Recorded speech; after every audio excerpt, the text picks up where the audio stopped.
કઈ થયું નથી, તો ઉનાળાની શરૂઆત થઈ ગઈ છે, તો આપણે આવી ગયા છે બરફ ખાવા એરાસન ધામ રોડ ઉપર. જો બરફની શરૂઆત થઈ ગઈ, પબ્લિક ભીડે આપણે ટોકન લઈને ઉભું રહેવું પડે છે.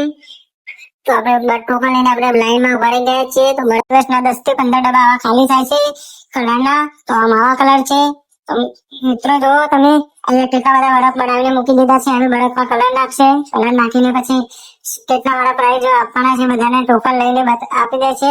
આપણે 100 વાળો બરફ લીધો હતો, તો આપણે 100 વાળી ડીશ હતી આપણી, તો આપણે ડીશ પણ તમને બતાવીશું. તો આપણે દેખો બધું મટીરિયલ નાખે છે અંદર, ચોપડા બાગ બધું નાખે છે અંદર. દેખો સ્પીડ એની જો સ્પીડ કેવી છે, એક જ વારમાં 40 ડીશ બનાવી દીધી છે, 100 વાળી અને 50 વાળી. તો આપણે જોયું તમે આપણી ડીશ 100 વાળી હતી, આપણી ડીશ પણ આવી ગઈ છે. હવે તો આપણે ઓર્ડર આપી દો. જો માવો નાખી દીધો અંદર મટીરિયલ, હવે મલાઈ નાખશે, માવા કલર નાખશે, બધું મટીરિયલ ઉપર પડ્યું છે, બધું અંદર નાખશે. તો પબ્લિક જોવો તમે, પબ્લિક કેટલી બધી આવે છે. અહીંયા પાર્કિંગની સુવિધા છે. તો આપણે 100 વાળો બરફ આ રહ્યો, તો એકદમ જોરદાર હતો ટેસ્ટ કરવા. તો અમે પણ પહોંચી જઈએ એનાસન ગામ, તો જલ્દી પહોંચી જજો.